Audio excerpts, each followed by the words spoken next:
एक अस्पताल में एक व्यक्ति पिछले 25 सालों से कोमा में था। एक दिन एक नर्स ने देखा कि वो हिलने लगा। वो दौड़ते हुए गई और डॉक्टर को वो बात बताई। डॉक्टर आकर, कंग्रेचुलेशन मिस्टर कोमा कोटेश, 25 सालों से तुम कोमा में रहकर अभी जागना सच में एक चमत्कार ही है। अब तुम घर जा सकते हो। कोटेश अस्पताल से बाहर आकर देखा तो उसका पूरा गांव शहर में बदल गया था। जहां देखो वहां कार, बस सब तेजी से जिंदगी जी रहे थे।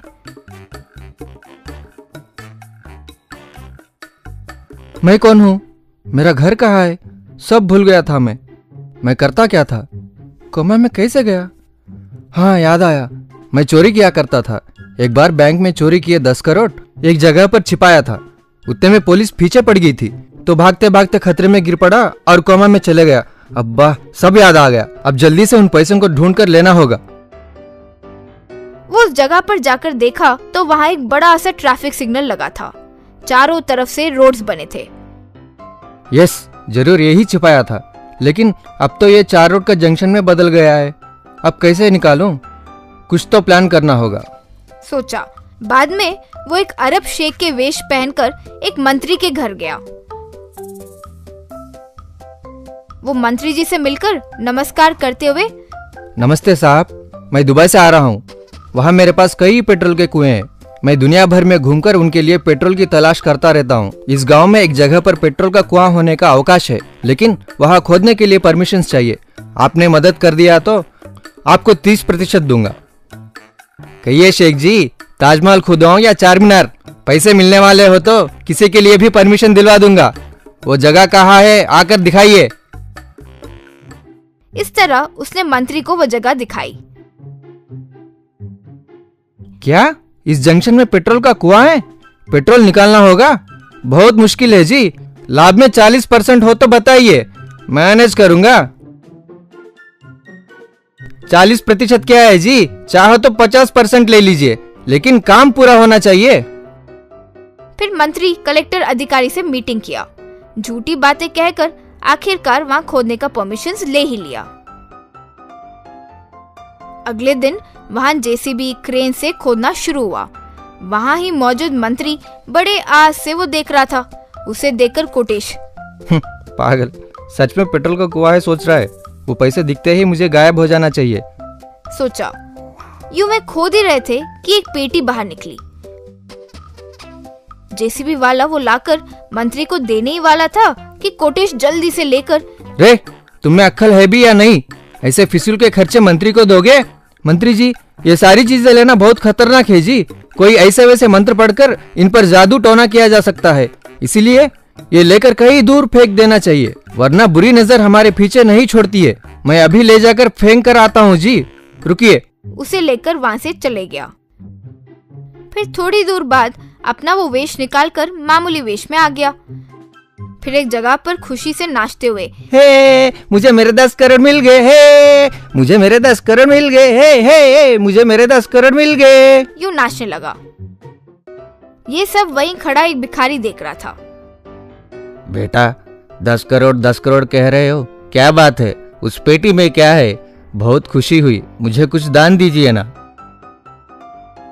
सही समय पर आए हो रे। 10 करोड़ में सबसे पहले अच्छा काम करूं तो अच्छा है ना शुरुआत के लिए। ये लो, ये पैसों की गड्डी लो और खूब मजे करो। वो देखकर भिखारी, बेटा, कुछ नोट उन पर भी बरसा दो और पुण्य मिलेगा। वेरी गुड, बहुत अच्छा आइडिया दिया है, मुझे डबल पुण्य मिलेगा, कहकर कुछ नोट यूं लोगों पे डाला। लेकिन वो नोट को लेकर बगल में फेंक कर जाने लगे। वो देखकर कोटेश चौंक कर, क्यों भाई, ये लोग पागल हो गए क्या कि पैसों को यूं फेंक कर जा रहे हैं? पागलपन उन्हें नहीं, तुम्हें है। तुम्हारे पास जो 500 के नोट है वो बंद होकर कई वर्ष हो गए। वो बात नहीं पता है क्या तुम्हें? कोमा वोमा में थे क्या? रखो तुम्हारी ये गड्डी तुम्हारे पास, ठंडी में आग लगाने में तो काम आएगी। कहते हुए उसे वापस वो गड्डी दे दिया। बस कोटेश के फिर आंखें चकरा गए और वो फिर से कोमा में चले गया। कवाड़ीगुड़ा नाम के गांव में श्याम सुंदर नाम का आदमी अपने घर पर ही मुर्गी पालता था। श्याम सुंदर को राधिका नाम की पत्नी, नंदू नाम का बेटा हुआ करता था। श्याम सुंदर हर दिन वो मुर्गी के दिए अंडे को साइकिल पर ले जाकर बाजार में बेचता था। उससे मिले पैसों से उनका रोटी, कपड़ा, मकान चलता था। उनके पड़ोस में पेटू नाम का आदमी हुआ करता था। पेटू बहुत आलसी था, हमेशा टीवी देखते हुए घर पर ही रहता था। ऊपर से वो बुक्कड़ और बड़ा खाने का शौकीन था। उसकी पत्नी नौकरी करते हुए पेटू को खाना खिलाती थी। पेटू हर दिन दीवार के ऊपर से श्याम सुंदर की मुर्गियों को देखता था। उन्हें देखकर उसके मुंह में पानी आ जाता था। उफ, इनसे हर दिन chicken biryani, chicken 65, chicken fry करके खाऊं तो वाह, सोचकर ही मन को कितनी तृप्ति मिलती है। इन्हें हासिल करने के लिए कोई प्लान करना होगा, सोचा। एक दिन रात को पेटू 2 नकली मुर्गियों को लाकर दीवार से कूदा। वहाँ पिंजरे में 2 मुर्गियों को लेकर उनकी जगह 2 नकली मुर्गियों को रख दिया।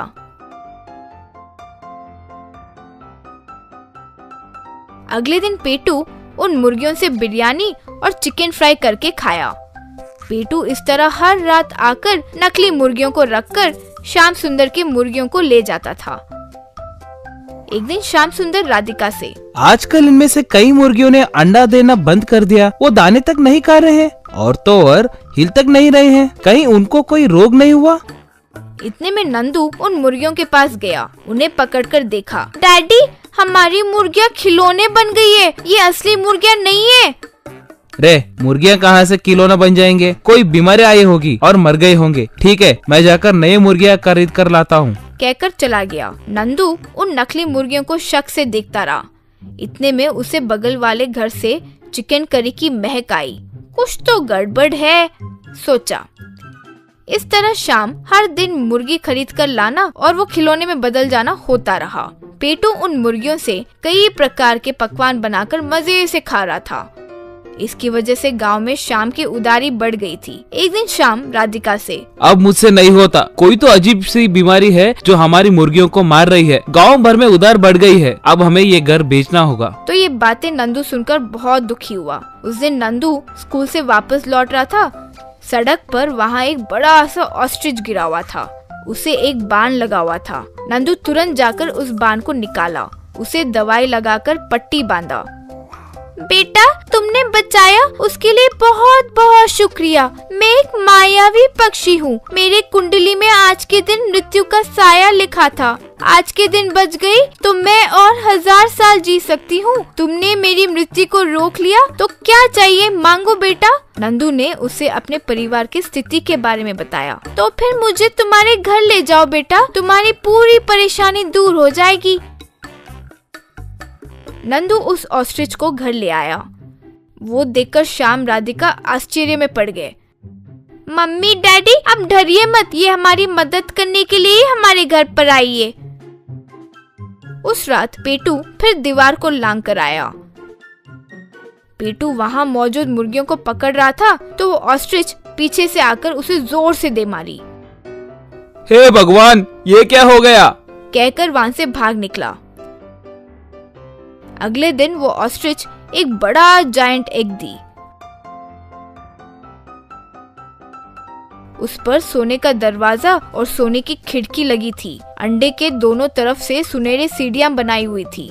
उस दरवाजे पर एक बड़ा सा ताला लगाया हुआ था। वो देखकर श्याम, राधिका, नंदू सब हैरान रह गए। ऑस्ट्रिच, देखो बेटा, ये एग हाउस सिर्फ मुर्गियों के लिए बनाई हूँ। वो ताला खोलने की बिल्कुल कोशिश मत करना, कहकर वो गायब हो गई। उन्हें कुछ समझ नहीं आया था। इतने में वहाँ मौजूद मुर्गियाँ बाएं तरफ की सीढ़ियों पर चढ़ गए। वे उस एग हाउस में चले गए। नंदू वो देखकर, वो सीढ़ियों की तरफ तो दरवाजा ही नहीं है, वे कैसे अंदर चले गए, सोचा। इतने में दाएं तरफ सीढ़ियों से सुनहरे अंडे लुढ़कते हुए आए।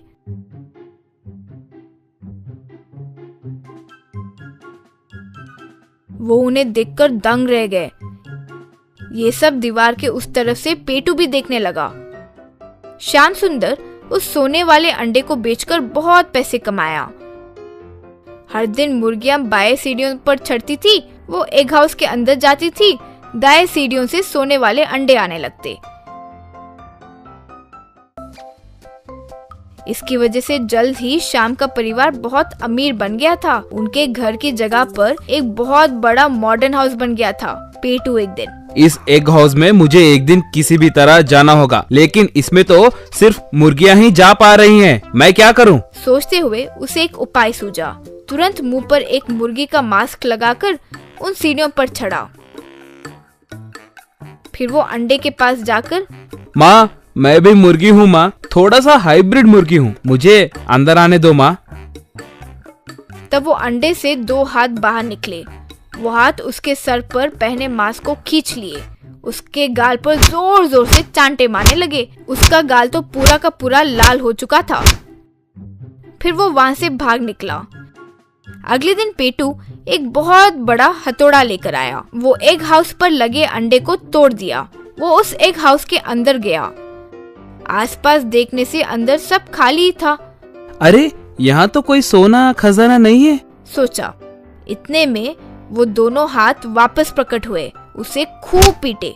बाप रे, मैं इतनी मार नहीं खा सकता, मुझे छोड़ दीजिए, मैं हाथ जोड़ता हूँ, चिल्लाने लगा। वो दोनों हाथ उसे एक साथ उठाकर बाहर फेंक दिए। पेटू अंडे के ऊपर से आधा ही बाहर आया। इतने में नंदू वहाँ आया।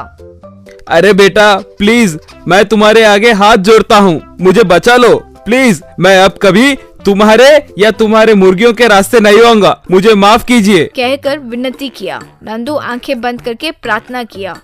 पेटू एग हाउस से बाहर आकर गिरा। वो लंगड़ते लंगड़ते वहां से चले गया। नंदू फिर से उस एग हाउस पर ताला लगा दिया।